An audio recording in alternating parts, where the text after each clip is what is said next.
Bora falar sobre golpe de 64, ditadura militar, celebração, qual é o paralelo com os dias de hoje? Isso foi algo que me impressionou bastante ontem, ao acompanhar as redes sociais, o quanto o que a gente viveu, né, a ditadura militar, o golpe militar de 64, foi celebrado por alguns e foi até utilizado ali como um paralelo para o presente. Me chamou bastante a atenção o que escreveu um deputado federal, Ricardo Salles, aliado de Bolsonaro, do partido de Bolsonaro. Ele escreveu, colocou a imagem, né, uma imagem aí de melancia, que é muito usada para criticar os militares, que eles falam que são vermelhos por dentro e verdes por fora. E ele escreveu, nesse aniversário dos 60 anos da Revolução de 31 de março, cumpre lembrar que os generais da época, se os generais da época fossem iguais aos melancias de hoje, o Brasil teria se tornado um país comunista. Me chamou muita atenção esse post, vou até começar com ele, a não colocar os outros nesse momento, ô Josias, porque eu acho muito forte isso que um deputado federal escreve, quer dizer, realmente havia um desejo por parte de civis e políticos, como o próprio Ricardo Salles, que os militares atuais agissem como agiram há 60 anos, os militares brasileiros. É isso que fica claro para você nessa mensagem de Ricardo Salles, Josias? Há duas coisas que ficam claras, né, Fabiola? A primeira delas é que, sim, havia em 64, como havia agora em 2022, por trás dos golpistas, um apoio de parte da sociedade civil. Lá atrás, o golpe de 64 foi apoiado por empresários, pela imprensa, por pessoas que saíram às ruas. Então, um pedaço da sociedade, sim, apoiou o golpe de 64. Do mesmo modo que agora você tinha parte do agronegócio ou do ogronegócio apoiando os acampamentos que pediam intervenção militar na frente dos quartéis.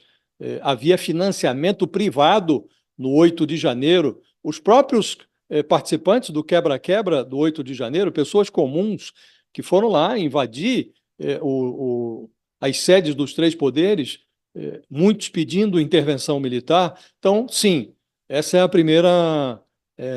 primeiro sintoma que é revelado pelas declarações do deputado Ricardo Salles.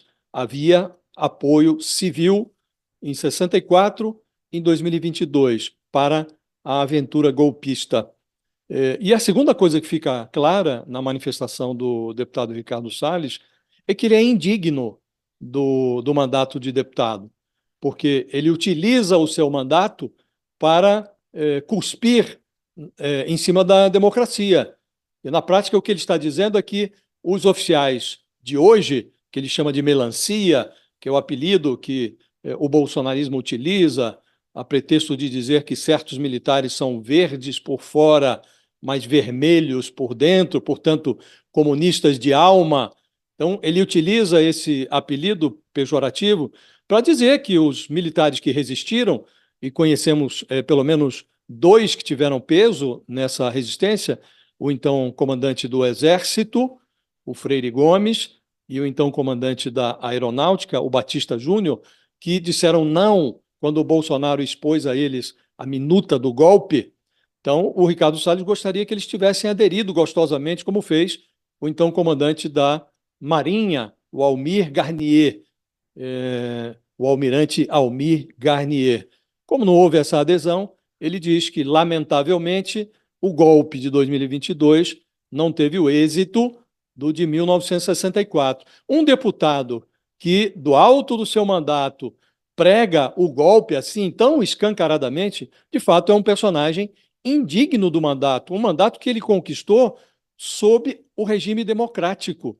Ele foi às urnas e parte do eleitorado votou nele, por isso ele está no Congresso, por isso as pessoas dão atenção a estas baboseiras que ele pronuncia de vez em quando. Essa é uma baboseira que não, em tese, não devia nem ficar impune. Se nós vivêssemos num país lógico, Fabiola, a maioria da Câmara dos Deputados providenciaria um pedido de cassação do mandato do Ricardo Salles no Conselho de Ética, e esse pedido de cassação seria aprovado no Conselho de Ética e também no plenário. Mas nós vivemos num país ilógico, e nesse país, onde prevalece a falta de lógica, um deputado federal se sente à vontade para defender golpe de Estado. Thales, não foi só ele que publicou isso, a gente vê o senador também, Hamilton Mourão, mas o senador Hamilton Mourão até nem é tanta novidade. Ele, como um general, como um militar, sempre enxergou o golpe de 64, como ele chama, de revolução, né? Mas eu até vou abrir aqui na tela, vamos voltar aqui para o telão, queria entrar aqui na história de General Mourão. A história não se apaga e nem se reescreve. Em 31 de março de 1964, a nação se salvou. A nação se salvou a si mesma, é o que ele escreveu.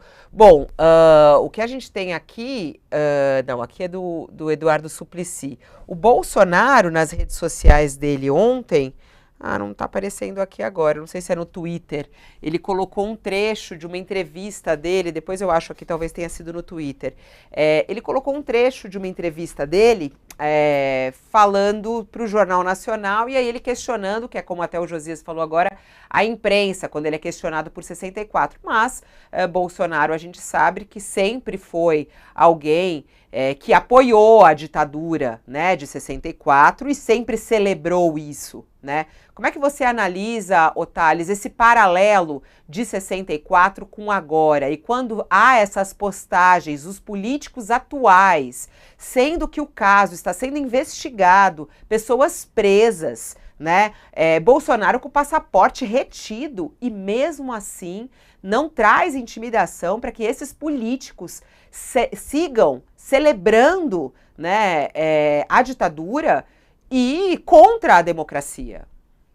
Pois é, essas manifestações, esses políticos, como o Ricardo Salles, como o general Mourão, eles, na verdade, marcam uma característica dos tempos modernos no Brasil e no mundo. O que ocorre? Eles estão se aproveitando da democracia para tentar destruir a democracia. Isso está ocorrendo no Brasil e ocorreu em vários países do mundo, né? O Erdogan é isso, o Maduro é isso, o Putin é isso, todos se aproveitaram. O que houve na antiga União Soviética? Houve um período, uma democratização. Acabou-se com o regime socialista e partiu-se para a democracia. E aí o Putin se aproveitou da democracia para se tornar um autocrata do poder. É isso que é o tempo, são os tempos modernos. Em 64, não. Em 64, as ditaduras chegavam ao poder pela violência. Pela violência. No caso do Brasil, foi um caso curioso, que elas saíram com os tanques na rua, também um general de nome Mourão, lá de Minas Gerais, saiu com os tanques até o Rio de Janeiro, saiu com os tanques na rua, prenderam alguns políticos, e outros tiveram que se mandar, como Brizola, etc., mas não houve uma resistência. E, por não haver resistência, não houve derramamento de sangue, o que ocorreu em 64. Mas os tanques foram para as ruas, porque naquela época era assim, você dava golpe com os tanques na rua. Hoje, os bolsonaristas até dizem, que golpe se não houve tanques na rua? É porque hoje em dia, no mundo, os golpes estão sendo feitos até pela via democrática, com políticos como esse, Ricardo Salles, como o general Mourão, que defendem abertamente o fim da democracia, defendem que o exército tem que ser o grande defensor da democracia, o grande poder moderador e capaz de mandar prender ministros do Supremo, o Exército poderia prender ministros do Supremo, deputados, senadores, fazer o que quisesse, pelo tal do artigo 142, que é uma leitura absolutamente maluca do artigo, e por isso o Supremo está tendo agora que carimbar que essa leitura é completamente errada, mas eles tentam se aproveitar. Mas é uma característica do nosso tempo. Característica do nosso tempo é essa gente tentar destruir a democracia por dentro da democracia, pela via eleitoral. Graças a Deus, aqui no Brasil não conseguiram. e, pelo jeito, não conseguirão, mas em outros lugares do mundo conseguiram.